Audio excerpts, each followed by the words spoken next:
Les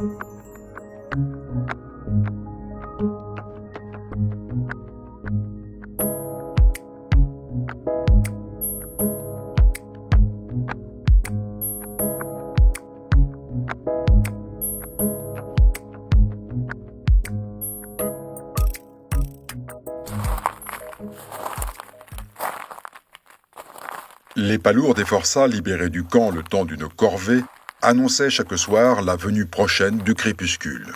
À Saint-Laurent, ils commençaient leur tournée par le quartier officiel de la ville, que l'on surnommait le Petit Paris dès la fin du XIXe siècle.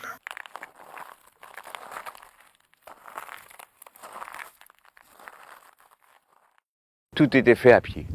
Ils étaient à pied avec le matériel nécessaire pour allumer, c'est-à-dire bidon d'huile ou pétrole pour réalimenter les réverbères et permettre de tenir jusqu'à 5 heures du matin. Le statut de Saint-Laurent en faisait autant un centre administratif qu'un établissement pénitentiaire. Le recrutement de la main-d'œuvre ne posait dès lors guère de difficultés. Les réverbères étaient sous l'administration pénitentiaire. Il y avait des déportés désignés, des déportés désignés pour tous les soirs aller faire la tournée de l'allumage. Auteur d'une monographie consacrée à l'histoire de l'électricité en Guyane, Armand Hider est un mémorialiste autorisé du fait qu'il a été l'un des agents de la Régie départementale de l'eau et de l'électricité en Guyane, fondée en 1928. Recruté en 1957, il est de ceux qui ont connu l'ère préélectrique, celle des bougies pour les foyers modestes et des réverbères destinés à l'éclairage public. Les foyers étaient alimentés d'abord par des lampes tempêtes ou des lampes dièse, on disait, au pétrole, ou des bougies. Les accents de ce retraité d'EDF Guyane, qui l'a rejoint après 20 ans de carrière, disent quelque chose d'un temps où la vie sociale avait des airs de conte. Les personnes se réunissaient quand même, dehors, devant leur porte, pour causer, parler, raconter contes. Parce que les contes sont venus à partir de ces réunions tardives, de nuit, sans lumière. On n'avait pas besoin de lumière pour raconter les contes.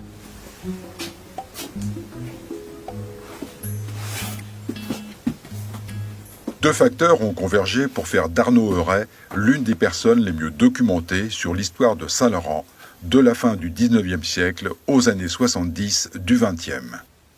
Maître de conférences en géologie à l'Université de Guyane, cet universitaire est avant toute chose saint-laurentais. En second lieu, l'exilé qu'il fut pendant ses études s'est mis en collectionneur de cartes et de photos se rapportant à sa région. Le reste est une affaire d'agencement. L'électricité, comme beaucoup de choses à Saint-Laurent, est arrivée par le bagne. C'est par l'histoire du bagne que cette électricité finit par arriver à Saint-Laurent. À cette époque, l'administration pénitentiaire, que l'on évoque sous les deux initiales A et P, constitue un État dans l'État. L'administration pénitentiaire, elle a créé la ville de Saint-Laurent, elle l'a construite de pièce en pièce. Et il se pose rapidement la question dans cette ville, celle de l'éclairage public. La réflexion sur l'évolution de l'éclairage privé et public prendra un certain temps. Celui du mûrissement assorti d'une relative facilité attachée aux habitudes. Il a fallu cependant se rendre à certaines évidences. Dès 1910, l'administration pénitentiaire se pose la question, vu le coût qu'a l'éclairage au pétrole, se pose la question d'installer l'électricité dans la ville. Puis il y eut la guerre.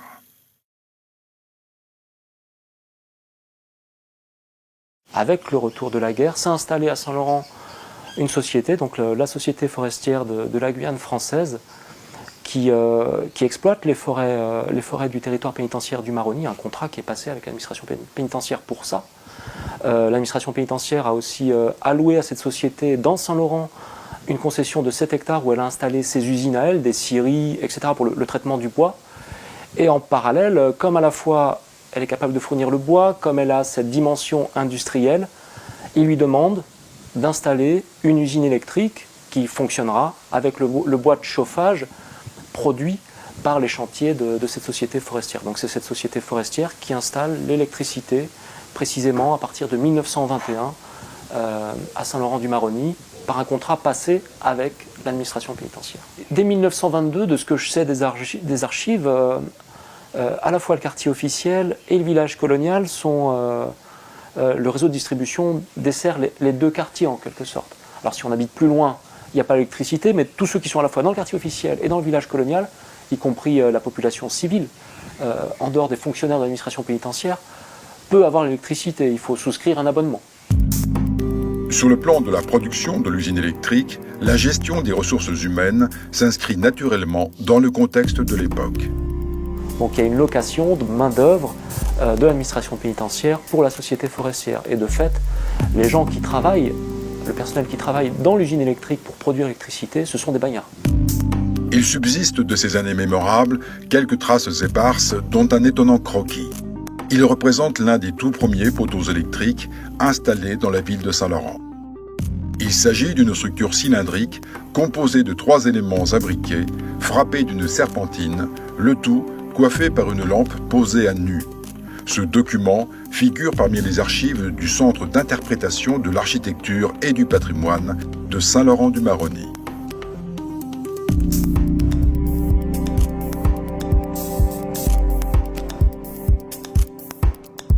Vu du ciel, certaines évidences sautent aux yeux.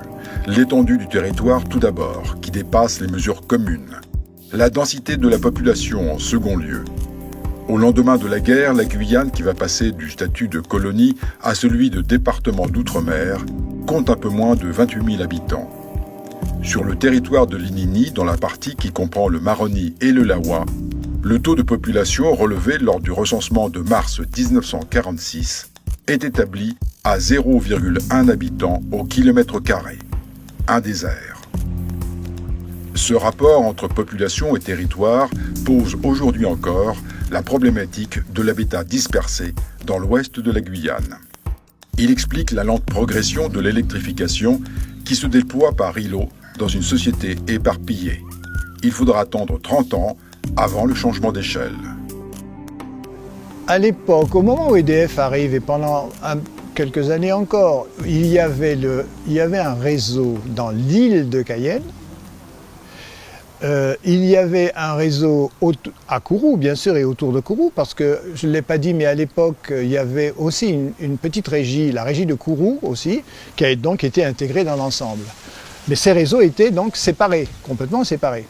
Et puis il y avait dans les petites communes, à l'intérieur, dans les petites communes, il y avait ce qu'on appelle des petites usines C, c'est-à-dire que des petits groupes par-ci par-là qui alimentaient les habitants quelques heures par jour quand tout allait bien. Voilà. Donc le réseau n'était pas interconnecté tel qu'il s'est développé par ailleurs. Il y avait aussi une petite centrale à Saint-Laurent qui dépendait de la régie départementale. Une petite centrale qui a perduré, et puis dès qu'on a eu l'interconnexion avec les nouveaux moyens de transport en 90 000 volts, la centrale s'est mise en stand-by, comme on dit aujourd'hui. Ingénieur de formation, brillant sujet, Albert Lecante est en 1976 le premier cadre guyanais de haut niveau à la direction d'EDF Guyane. À l'époque, on avait à peu près 12 000 abonnés. 12 000 abonnés dans toute la Guyane. Le déploiement du réseau électrique s'accompagne de la mise en place de moyens de production dont l'ambition est de répondre aux besoins de la population et d'anticiper l'évolution des technologies. Première réponse adaptée, l'usine de Degradé-Cannes. À Caux, EDF met en place la première centrale solaire de France et signe là une authentique innovation. En 1988 commence le plus imposant des grands chantiers que la Guyane ait jamais connu. Il porte un nom qui résonne comme un oxymore, Petit Saut. Ce barrage-poids, posé sur le socle granitique du fleuve Sinnamary, délivre une puissance de 116 MW, produite par 4 turbines. Coût de l'opération, 410 millions d'euros. Il assure près de 50% de la production totale du territoire. Les principes de l'évolution ont aussi touché l'environnement institutionnel. La mise en place des communautés de communes, d'agglomérations, urbaines ou de métropoles a donné lieu à l'organisation d'un maillage territorial appelé intercommunalité. La CCOG, issue de ce dispositif, a pris en charge la compétence de l'électrification en 2003. Conséquence, Ça veut dire qu'à partir du moment où la compétence est transférée, les communes n'ont plus à agir dans le domaine de l'électrification. Tout ce qui concerne la création des réseaux, tout ce qui concerne le renforcement des réseaux, n'est plus porté par les communes, mais porté par la CCOG. Et aussi, ce qui est important, c'est que dans le transfert, il y a aussi le pouvoir de contrôler le gestionnaire, qui est EDF. Donc ce pouvoir-là aussi est transféré à la CCOG. la première démarche a porté sur le diagnostic des équipements.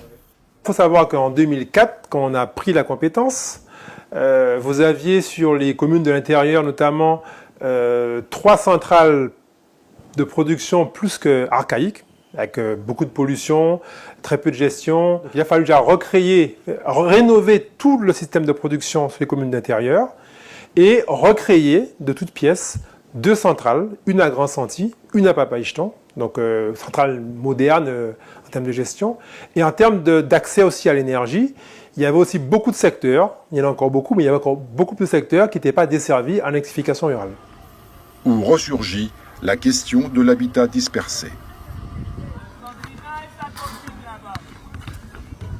La grosse difficulté qu'il y a sur l'ouest guyanais, c'est qu'il y a à la fois une population qui est dans les bourgs, qui aujourd'hui est desservie, on va dire, en production et en distribution, donc en réseau de distribution. Par contre, il y a beaucoup de zones non desservies, notamment les écarts sur le Maroni. Il y a près de 200 villages sur le Maroni. Dans les communes du littoral, il y a aussi des secteurs aussi qui sont isolés. Et donc, l'enjeu le plus important sur l'ouest aujourd'hui, c'est d'arriver à voir comment on peut desservir ces populations. Les négociations et le poids des influences auprès d'EDF ont permis d'intégrer dans un premier temps les villages d'Apagui et de Montfina à la concession. 6 écarts suivront. À Apatou, le village de Providence. À Maripasoula, les villages d'Elaé, Touenké, Kayodé, Antekumpata et Pidima. Mais il en reste encore près de 190, où la population peut varier entre 20 habitants, 200 habitants, voire 400 habitants, qui n'ont accès aujourd'hui à aucun service de distribution publique d'énergie. Depuis 2004, la CCOG a investi 32 millions d'euros dans ce secteur. 60% de cette enveloppe ont été consacrés à la production, 40% à la distribution. Dans cet ensemble, les communes de l'intérieur, Grand Santi, Maripasoula, Papaichton, Apatou et Saül, représentent près de 90% des investissements. Il est vrai que dans l'Ouest, toutes les communes ne sont pas logées à la même enseigne, notamment celles qui sont raccordées au réseau interconnecté.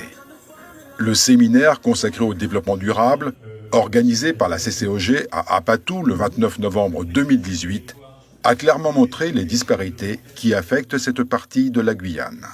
Cohérence territoriale avec plusieurs L'ensemble du territoire d'Awala et de Yalimapo est desservi. Il y a effectivement des questions qui se posent actuellement sur l'électrification de la zone de Koswin, de Ayawandé, mais pour une population estimée à une vingtaine de personnes actuellement. Donc on a fait le choix effectivement, au moment où il a fallu discuter, débattre et prioriser un certain nombre de travaux sur l'ensemble du territoire de la CCOG, on a fait le choix au niveau d'Awala et Yalimapo de faire jouer la solidarité et effectivement de prioriser des villages beaucoup plus importants en nombre, en plusieurs centaines de personnes, sur le Haut-Maroni notamment, et aussi sur la zone d'Apatoun. Si la situation d'Apatou s'est améliorée au fil des ans, le diagnostic diffère quelque peu. Évidemment, nous sommes bien en retard au niveau électrification parce que, à savoir déjà, c'est depuis très longtemps, ces écarts nord devraient être alimentés par l'électrification, mais malheureusement, c'est le temps qui nous a permis les études, le financement qui fait que c'est l'année prochaine, ils pourront bénéficier de ces structures. Un retard constaté ailleurs, sur les berges des fleuves. Nous avons fait d'autres projets d'extension pour pouvoir surtout rattraper le retard. Parce qu'il y a un certain moment, bien avant que je puisse prendre les rênes de cette commune, il y avait des quartiers qui sont près du bourg, qui n'avaient pas d'électricité, les gens qui étaient avec des groupes électrogènes. Et ce n'était pas concevable. Donc là, nous nous battons. Nous nous battons pour permettre l'amélioration du cadre de vie de cette population. De fait, si les améliorations ne sont pas contestées, le reste à réaliser est tel que les élus ne dissimulent pas les difficultés de la tâche.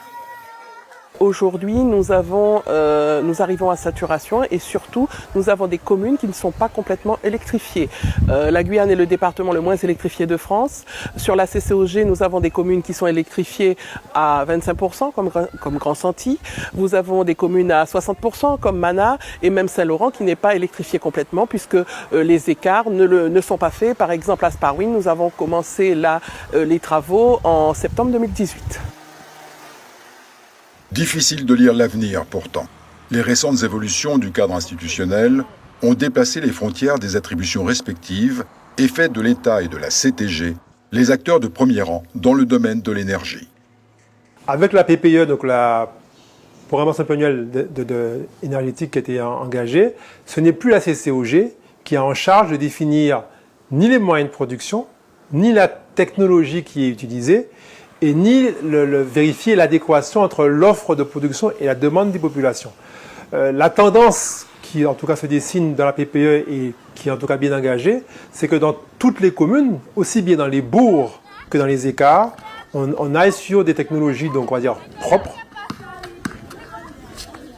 Sur certaines parties du territoire, l'environnement et le développement durable ne forment pas forcément de lignes parallèles.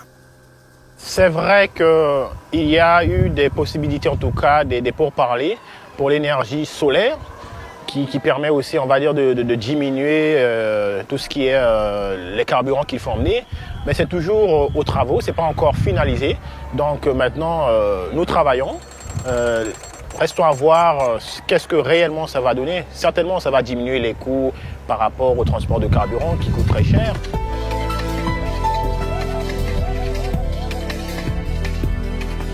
Les technologies et le cadre réglementaire liés à l'environnement préparent dans l'Ouest une révolution à bas bruit. Y contribueront le solaire et l'hydraulique, voire la biomasse, à des échelles qui font de Maripasoula et ses 12 000 habitants une illustration en vraie grandeur du scénario projeté sur les 10 ans à venir. Pour le maire, l'ordre des priorités est illustré par le raccordement des villages isolés au réseau de la commune. Nouveau Ouakapou en est un exemple. Ouakapou, c'est un village où, comme je vous dis, les gens sont en attente, ils ont beaucoup de besoins. Et nous avons pensé, la CCOG, que je représente aujourd'hui, à penser aux villageois de Nouveau Ouakapou et en général des hameaux de la commune de Nouveau Ouakapou en termes d'électrification.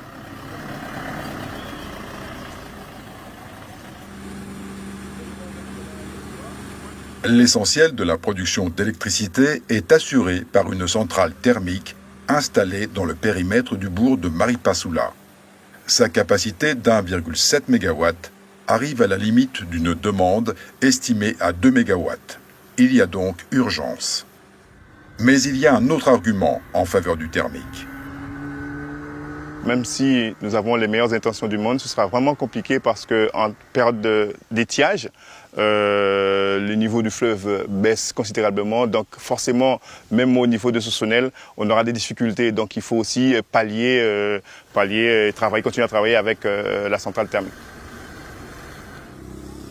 Cette dépendance a conduit la commune à concevoir une stratégie offensive dans le domaine des énergies propres. Le plus grand projet en cours d'étude porte sur la réalisation d'une centrale hydraulique au fil de l'eau à Sossonel.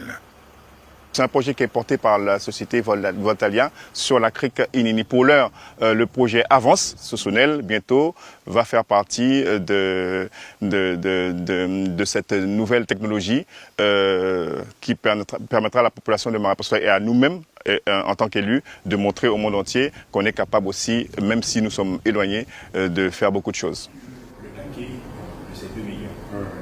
La politique de la commune sur le plan de l'intégration environnementale est à plusieurs échelles. C'est l'objet de cette réunion de travail avec le représentant d'une entreprise spécialisée dans l'énergie solaire domestique.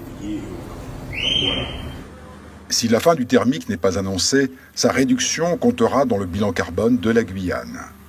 Quand une pirogue de carburant monte sur le Maroni, c'est quand même près de 2 millions de litres qui sont acheminés pour alimenter les centrales. 40% du carburant sert seulement à transporter le carburant vers les centrales. Donc c'est un gâchis à la fois économique et écologique important. Appelé à devenir une source secondaire, le thermique évoluera avec les futurs générateurs au biocarburant, mais ne disparaîtra pas totalement. En termes de sécurité, il y aura toujours un système thermique qui sera mis en parallèle d'autres sources d'énergie renouvelable. Ce consensus sur les intrants technologiques trouve aussi un écho sur le plan politique. Au jour d'aujourd'hui, préférable le solaire. Pourquoi le solaire? Parce qu'en termes de thermique, ça fait une pollution assez importante. Donc nous préférons installer le système solaire aux écarts qui en ont besoin. Qu'elle soit ou non hors de portée, visiblement, la solution espérée tient dans le raccordement au réseau interconnecté. L'objectif que nous devons avoir, c'est que l'ensemble de la population puisse être accordée au réseau électrique comme cela se doit. Parce que sans énergie, il n'y a pas de développement quiconque, quel que soit économique et autres. La mise au niveau de la demande sociale sur le plan énergétique bute sur un écueil face auquel le fonds d'amortissement des charges d'électrification ne peut pas tout. Sur l'électrification rurale que pratique la CCOG sur l'ensemble du territoire, il faut savoir que l'enveloppe du FACÉ n'est pas suffisante puisque nous-mêmes en consommation, nous utilisons une grande majorité de cette enveloppe pour la CCOG. Ça a été le cas en 2016, ça a été le cas en 2017, ce sera encore le cas en 2018. Maintenant, quelles sont les avancées en ce sens? Nous avons des contrats de concession avec EDF, donc un contrat de concession littoral et un contrat de concession pour l'intérieur, donc pour les communes du Haut-Maroni. La question du traitement des déchets a valu à la Guyane de s'attirer les foudres de l'Europe et de l'État, qui ont donné lieu à des sanctions financières telles qu'un plan d'urgence a été décrété. Cela posé, l'application d'une telle mesure à l'électrification ne semble pas convaincre les principaux intéressés. Sur l'ouest de la Guyane, 5400 familles n'ont pas accès à l'énergie. C'est énorme. Et ça n'existe pas dans l'Hexagone avec une telle ampleur sur un territoire de cette superficie. Il faudra, à mon avis, un plan d'urgence, mais un plan d'urgence réfléchi, puisqu'on voit bien les limites aujourd'hui du plan d'urgence concernant les déchets. Dans l'ouest de la Guyane, la poussée démographique hors norme est un facteur de longue durée qui fait exploser les critères de l'aménagement du territoire. Les habitants des communes isolées le comprennent mieux que quiconque. Toutes les questions portant sur leur choix de développement sont liées à leur capacité à mobiliser les ressources humaines et matérielles bien au-delà de leur périmètre naturel. Même si nous avons beaucoup d'idées, beaucoup de projets, maintenant il faudrait que les institutions suivent, il faudrait que l'Europe suive, il faudrait que nos partenaires puissent nous financer pour que nous puissions porter à bras le corps certes, mais à terme tous nos projets que nous voulons faire avancer dans ce sens-là. Tête de chapitre de la COP21 et des suivantes, thème central du groupe intergouvernemental sur l'évolution du climat, le GIEC, la gestion de l'énergie conditionne l'avenir des sociétés. La Guyane, identifiée comme l'un des poumons de la planète, est l'objet d'une mise en tension entre la légitimité de la demande sociale et les implications du développement durable. À cet égard, l'électrification de l'Ouest guyanais pose les termes d'une relation au territoire qui met l'ensemble des parties prenantes dans l'obligation de trouver une bonne fin à une mission qui ne va pas de soi.